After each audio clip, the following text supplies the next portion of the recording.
It is hard to have a discussion about abortion with a pro life advocate without evolving into shouts of, abortion is murder! But is it? Is abortion murder? It is the most essential question in the entire debate. On the one hand, if abortion really is murder, it is the ultimate evil. On the other hand, if it is not murder, then it's the ultimate invasion of a woman's right to control her own body and her own life. We often consider just the birth aspect of this decision. But it costs over $20,000 to birth a child and another $300,000 to raise one.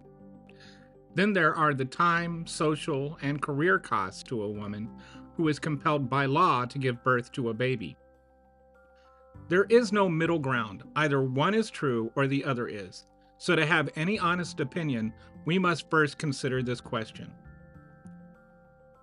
So let's begin by asking, is abortion murder? To do that, though, first, what is murder? The definition of murder varies slightly depending on the dictionary you use, but it comes down to the killing of one person or human being by another. But what is a person? At what point does personhood begin? That's where things get interesting. According to Webster's, a person is a human individual, and most dictionaries have something similar. So to decide if abortion is murder, we first have to ask, when does the offspring become a person or an individual? Some would argue that point is decided by law. The law determines when a baby is an individual. Another interpretation is that the offspring has its own set of DNA, and that makes it an individual, and therefore a person.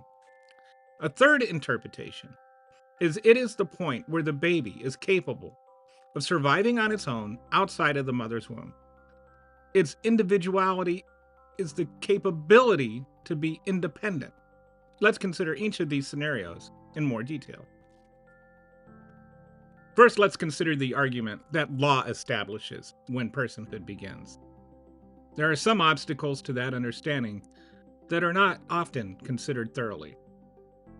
It is not an entirely theoretical premise.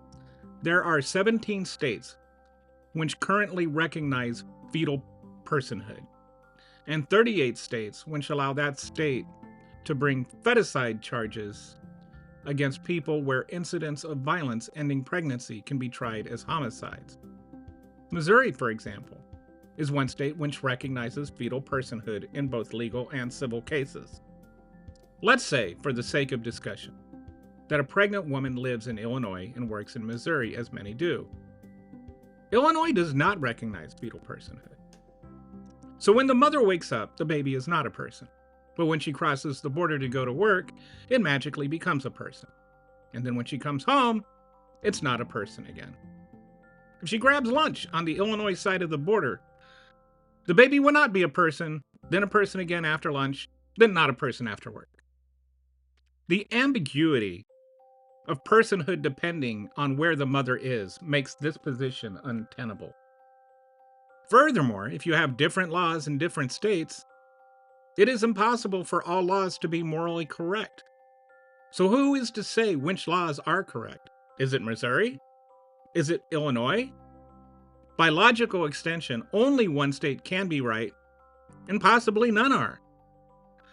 The problem with saying the law defines when personhood begins is twofold. One, it's too ambiguous, and two, laws can be flawed. So let's consider if personhood begins with new DNA. This is essentially just another way of saying life begins at conception, but using more exact terms. The problem is that if you say personhood begins with conception, then you're making a legal definition of when personhood starts, and by extension, opening a whole host of legal questions that aren't easily answered. For instance, is abortion self-defense? If a fetus is a person, then the mother has castle doctrine rights against that person. The person in her uterus could be a threat to her life or health. Also, in some states, such as Texas, castle doctrine extends to property, including the $20,000 to birth a child or the $300,000 it costs to raise one. If personhood begins at conception, Why wouldn't the mother be able to protect herself and her property from that other person? If the premise of that argument sounds ridiculous, the premise is that the fetus is a person and that that person is a threat. This is a natural follow-through of that premise. What about citizenship? Let's say a foreign couple honeymoons legally in the United States, and on their honeymoon they conceive a child. If that child's personhood begins with conception, shouldn't they be considered a citizen? If not, why not? Why would some rights begin with birth and others begin with conception? What about in vitro fertilization? After the Alabama Supreme Court's verdict, there were some quick law changes to work around the legalities of in vitro fertilization in several states, but not around the moral question of when personhood begins. If personhood begins with the fertilization of an embryo, a person exists every time an egg is fertilized. However, only half of fertilized eggs reach the next phase of IVF treatment, called the blastulation phase. Do we have funerals for the other 6? Can you take life insurance out on them? Then there is the pre-implementation genetic testing, which tests for chromosomal abnormalities. Would that be legal? Since they have a better chance of surviving pregnancy, though, is it moral to choose some over others? As you can see, once again, there are all kinds of legal and moral questions that we have to face if we accept that life begins at conception, or that personhood begins with the new DNA. So then consider personhood begins with viability. If you accept that personhood begins with viability, though, these questions aren't necessary to answer because you're using a different parameter of personhood. Here, individual is defined as when the fetus is capable of surviving on its own. Thus, the legal questions of what personhood entails aren't important. In this scenario, abortion is only murder if it is performed on a viable infant, when there is no concern for the health of the mother. So when does a fetus become viable? With a normal baby, it's around 24 weeks. The earliest premature baby to survive is 20 weeks and 1 day. However, a baby's chances of survival at less than 24 weeks is below 50%, with a greater than 40% chance of lifelong health problems. By 28 weeks, it has an 80% chance of survival, with only a 10% chance of having lasting health problems. So why does this matter? The third trimester begins at 28 weeks. But you will hear a lot about late-term abortions. This is not a medical term. It is a term used by pro-life groups to conflate second-term abortions with third-term abortions. Let's look at abortions by gestational age. 98.7% of abortions occur before the 20th week of pregnancy, when no baby has ever survived.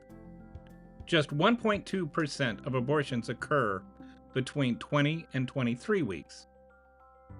And about 0.16% happen in weeks 24 through 26, and only 0.04%, or about 400 abortions a year, occur between 27 and 29 weeks.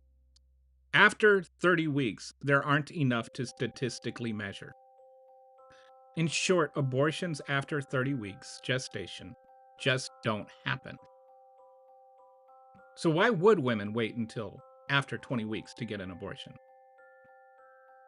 Well, most abortions after 20 weeks are due to fetal abnormalities or the health of the mother. All of them after 26 weeks are. There are some women who continue to menstruate while they're pregnant and they don't recognize they're pregnant until after 20 weeks. So some women have abortions after 20 weeks because they only just found out they were pregnant. Most women do it because of fetal abnormalities or the health of the mother. For example, one woman had an abortion at 29 weeks because testing showed that her baby's brain had holes in it and would not survive. Women don't have abortions performed on viable babies, and doctors won't perform them. Anesthesiologists won't assist them, and neither will nurses. This is a boogeyman created by the anti-abortion crowd to villainize women who have to make the hardest decision of their lives, To equate what they go through with murder is not only preposterous, it's sadistic. So to go back and answer the original question, no, abortion is not murder.